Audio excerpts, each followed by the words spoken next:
ایک ہلا دینے والی آیت قرآن کی.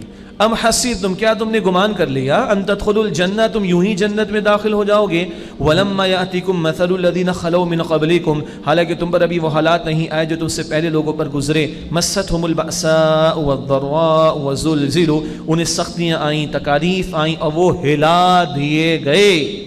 حتیٰ یقول الرسول والذین آمنوا معہ، یہاں تک کہ رسول اور وہ لوگ جو ان کے ساتھ ایمان لائے تھے پکار اٹھے، متی نصر اللہ، اللہ کی مدد کب آئے گی.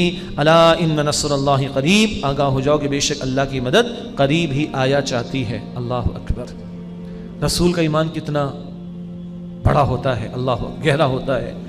اس قدر ہلایا گیا ایمان والوں کو، رسول بھی کہہ رہے اللہ تیری مدد کب آئے گی. اتنا اس آزمائشوں کی بھٹیوں سے گزارا گیا. اور ہم چاہتے ہیں کہ ایسے انقلاب آ جائے، ایسے دین غالب ہو جائے، ایسے ہم سیدھے سیدھے آرام سے ٹھنڈے جنت میں پہنچ جائیں. ہاؤ کم، کیسے ممکن؟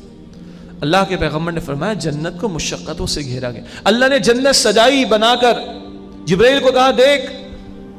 جبرائیل کہتا ہے یا اللہ، اللہ اکبر، تو نے کیا جنت بنائی، جو سنے گا داخل ہو کر رہے گا، جان لگا دے گا داخلے کے لیے. اور پھر اللہ نے جنت کو مشقتوں سے گھیر دیا. کہا جبرائیل پھر دیکھو جا کر. جبرائیل کہتے ہیں علیہ السلام، عرض کرتے ہیں اللہ اب تو لگتا ہے کوئی بھی نہیں جائے گا. اور ہم سمجھتے ہیں کہ ہمارے جیب میں بورڈنگ پاس ہے وہاں کا.